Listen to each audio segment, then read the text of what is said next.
of the northeast, and still continuing at about 35 to 40 miles an hour. Going here, we're at 1,000 acres now. The firefighters doing everything they can to slow this thing down, and it's burning through the Rocketdyne area here. Is like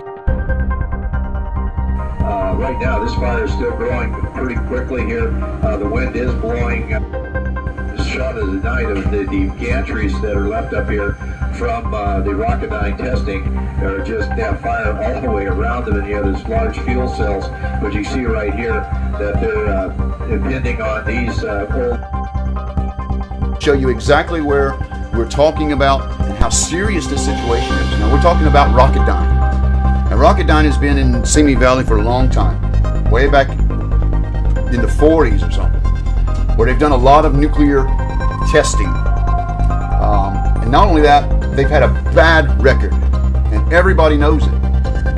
That place is so contaminated with radioactive isotopes that the people living in and around that area have a cancer rate of 60%. 60% have cancer. Mind you, 70-mile-an-hour winds are blowing this fire.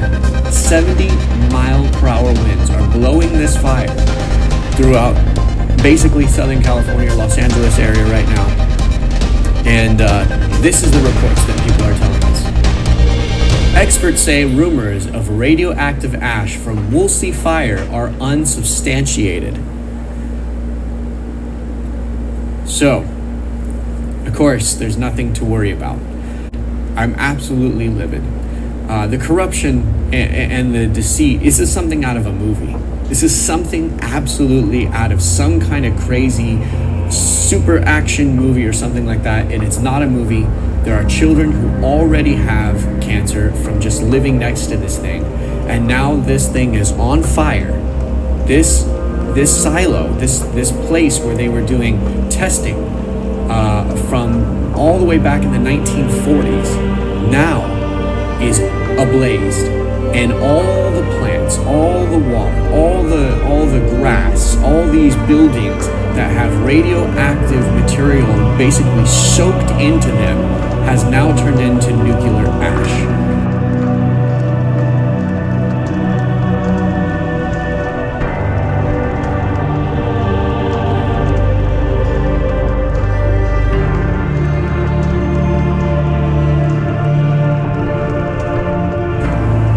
There are 10 low-power nuclear reactors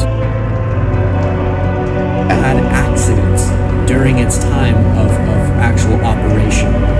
Zero containment of those accidents because it was considered an experimental Zero containment, technology. guys. So they did not contain it. So that means that entire area has been filled with nuclear radiation and leftover waste. And people, like I said, like this little girl right here, let me show you. This little girl right here is sick today, before a fire. Okay, and 50 other children in the neighborhood are sick before this fire ever happened. And they're trying to tell us things like this, that there's absolutely nothing to fear, there's no danger or anything like that. And well, we obviously know.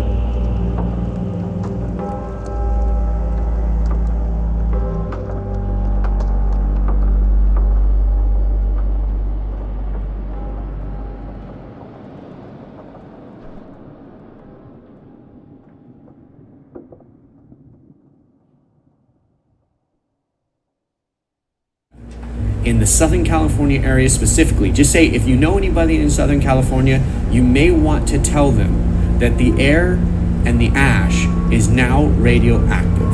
Okay, there's just no question in my mind that this is a danger. I don't care what the news and the media says.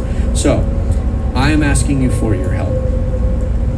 This is something that we absolutely must do. I'm going to read you some other things.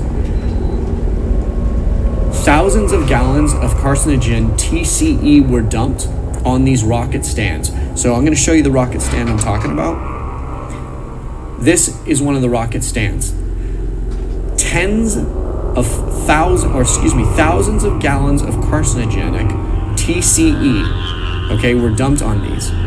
Area 4 which would catch fire soon if it hasn't already, has plutonium, uranium, cesium, and stratonium on the site. Nasty buried stuff. just a few feet under the ground, ladies and gentlemen, just a few feet under the ground, with radiation that would give 9 out of 10 people cancer if they lived there. Okay? The Department of Toxic Substance Controls, the DTSC, has been telling people repeatedly that we couldn't be harmed, nobody could be harmed by the radioactive. The chemicals are all contained at the site, and it couldn't reach the people. Yet, you have this little girl, and you have these people who have 50 children in the neighboring area to it who all have cancer. So, I don't know if I made my point. I don't know if I told you how important this is, but you're talking about a 60% higher cancer rate in this neighborhood than anywhere else in the United States that is healthy. You're talking about a 10 to 20% higher invasion of breast cancer rate that they've been reported at this area. And I also want to report one more thing. Here's what the LA Magazine Post said. So this one, I'm going to give you up to, I'll read it to you. Santana's Susanna Field Lab, sometimes called Area 4, was used for testing by various agencies starting in 1947. The site, which was chosen in part because, at the time, it was far from residential development, was used to test rockets, weapons, and nuclear technology. There were 10 experimental nuclear reactors at the lab, one of which went into partial meltdown July 12, 1959. An effort to clean the site is ongoing, but has suffered numerous delays.